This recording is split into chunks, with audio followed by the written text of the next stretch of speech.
Today is September 19th, and Calgary Pastor Derek Reimer of Mission 7 Ministries is on trial.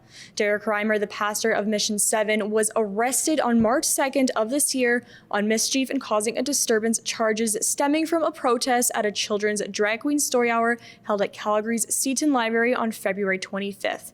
And at this protest, Derek was aggressively thrown out of the library room after using his voice to express his concerns to the group and calling them to repentance. Derek's original bail conditions prevented him from speaking to any member of the LGBTQ+ community, even if that person was a friend or family member seeking spiritual counseling. He was also given a certain distance, which he must stay away from any events regarding the community.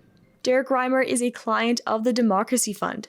You can visit SavePastorDerekReimer.com and help us cover the legal fees for his lawyer. Reimer initially refused to sign the bail conditions that he insisted are designed to set him up to fail and that he felt frustrated with. He eventually signed them, which he was then released from jail.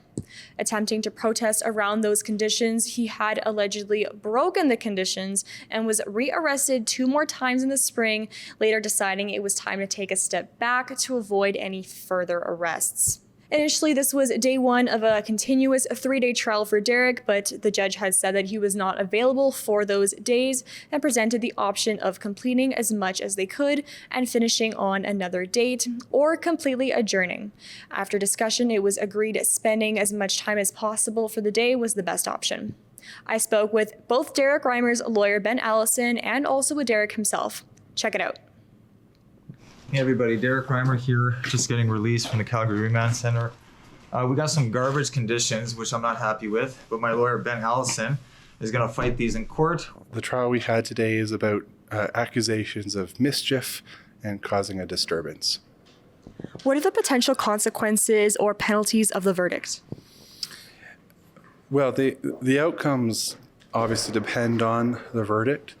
If Derek is found guilty of any of the 2 charges, none of them carry anything like a mandatory custodial sentence. Certainly that is within the realm of possibilities, but not mandatory by any means, and these aren't accusations that necessarily would follow. So in terms of consequences, it could be as simple as probation, which could be something akin to community service, or it could be something as serious as a jail sentence. When is the next trial date? This trial has been continued into December, so that's December 5th at the Calgary Court Center. Based on what happened today, are you optimistic your charges will be dropped? Absolutely, I'm confident that they're going to be dropped. I was confident that they're going to be dropped before I even came to the courthouse today. The Lord called me into this in October. I know that I'm doing His will. He's my rear guard. He goes before me. And after Ben's display in the courtroom today, I'm even more confident, and I feel great going into the next court date. That's December 5th. What are you feeling towards the discussions in the courtroom?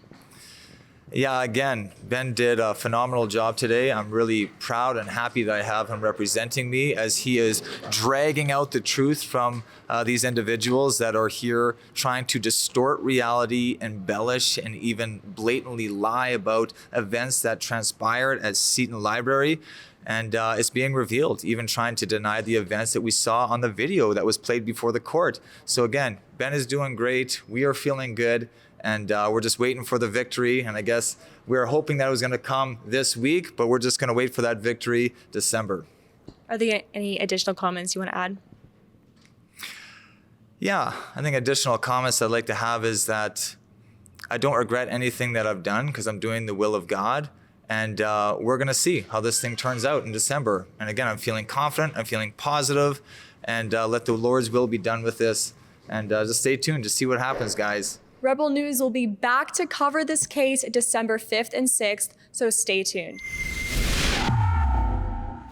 In partnership with the Democracy Fund, Rebel News was able to hire an amazing lawyer for Derek, Ben Allison. If you would like to support that fund, you can head to SavePastorDerek.com.